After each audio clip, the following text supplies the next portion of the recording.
Professor, a pergunta é a seguinte: se a teoria sobre o inferno é uma invenção do diabo, por que a Bíblia diz que Cristo desceu ao inferno? Ao analisarmos 1 Pedro 3, 18 e 19, ao lado de Mateus 27, 52 e 53, está anotando aí, professor? Estou. Concluímos que Jesus, após a sua morte, desceu ao inferno, salvou os santos presos na morte e os ressuscitou para a vida. E aí, professor?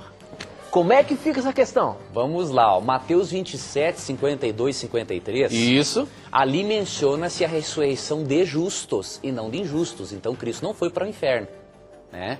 Cristo, ao morrer, quando ele ressuscitou, no domingo pela manhã, ele morreu na sexta, ele falou assim em João 20, 19, Tito, para Maria, né? Não me detenhas, porque eu ainda não subi para o meu Pai. Se Cristo não foi para o céu, muito menos ele iria para o inferno. É claro que Cristo estava na sepultura. Então, quem foi ressuscitado em Mateus 27, 52 e 53 foram pessoas justas. Justo não estaria no inferno de fogo, sendo atormentado. Agora, essa ressurreição, ela está com a ressurreição de Cristo, então pessoas foram ressuscitadas, é isso? Foram ressuscitadas, essas pessoas, Tito, foram está para o relacionado céu. Com a ressurreição de Cristo. Exatamente, foram para o céu como troféus da vitória de Cristo sobre a morte. Tem um texto aqui muito bonito que fala sobre isso. Efésios 4, 8 e 9. Depois eu vou explicar 1 Pedro. Efésios 4, 8 e 9 menciona que essa ressurreição de justos, quando Cristo ressuscitou, houve uma coisa incrível na natureza e aquelas pessoas ressuscitaram, de acordo com Mateus 27, 52 e 53, para falar às pessoas que estavam em Jerusalém que Cristo havia ressuscitado. Então não eram pessoas ímpias, Jesus não foi para o inferno pregar para alguém subir e falar sobre Cristo, né? Isso não teria lógica alguma. Efésios 4, 8 e 9 afirma o seguinte: quando ele subiu em triunfo às alturas, levou cativos muitos prisioneiros e deu dons aos homens. Esses prisioneiros eram pessoas que estavam presas na morte, na sepultura. Essas pessoas, sim, Cristo levou para o céu. Agora vamos analisar 1 Pedro, capítulo 3. Lá não diz que Cristo foi para o inferno pregar de forma alguma. O problema é que às vezes nós isolamos o texto e pegamos só o versículo 19, e aí gera-se uma confusão tremenda. O verso 19 diz o seguinte: no qual também foi e pregou aos espíritos em prisão. Aí, com base num verso isolado, pensamos assim: olha, Jesus desceu ao inferno, pregou aos espíritos que estavam presos no inferno para dar a eles uma nova chance e eles foram levados ao céu. Isso não é doutrina bíblica por vários motivos. Primeiro, quando você lê 2 Coríntios 6, verso 2 e Hebreus 3, verso 13, lá é dito que o único momento em que o ser humano tem a oportunidade para ser salvo é enquanto está vivo.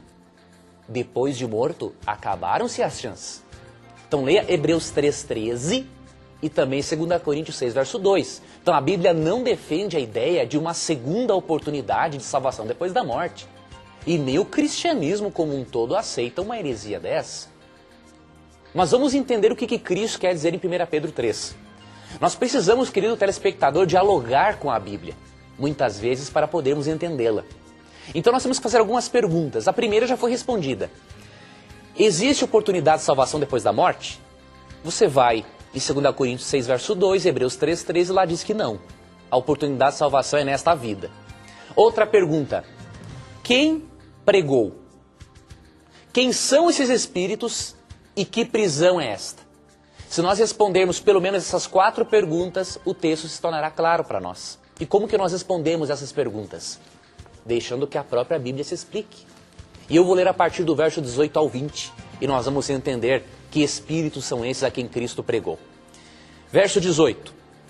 Pois também Cristo morreu uma única vez pelos pecados, o justo pelos injustos, para conduzir-vos a Deus, morto sim na carne, mas vivificado no Espírito.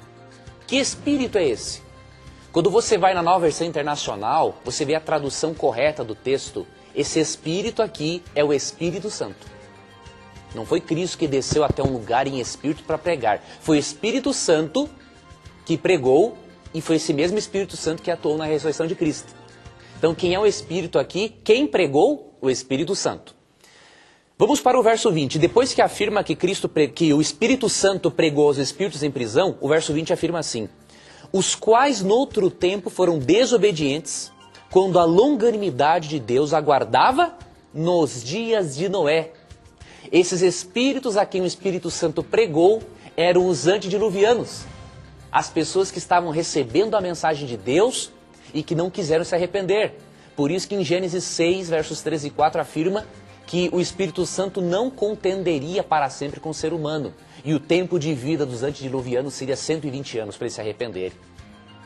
Então, quem pregou não foi Jesus, foi o Espírito Santo. Quem são esses espíritos? Os antediluvianos. Por quê? A Bíblia, Tito, apresenta muitas vezes o termo espírito como se referindo a pessoas vivas. Tem várias traduções para o termo espírito. Então vou dar um exemplo para o telespectador e ouvinte anotar. Hebreus 12, 22 e 23. Ali menciona o espírito dos justos aperfeiçoados. Aí está se referindo a pessoas vivas que congregavam na igreja. Então a Bíblia usa o termo espírito em alguns momentos para se referir a pessoas vivas e nunca a pessoas mortas. E que prisão é essa? Provérbios 5, 22 responde. Lá é dito o seguinte, eu até vou ler esse texto para nós finalizarmos a explicação. Provérbios 5, 22 nos diz que prisão é essa. Perguntas hoje são capciosas, hein, professor? São perguntas interessantes e fortes.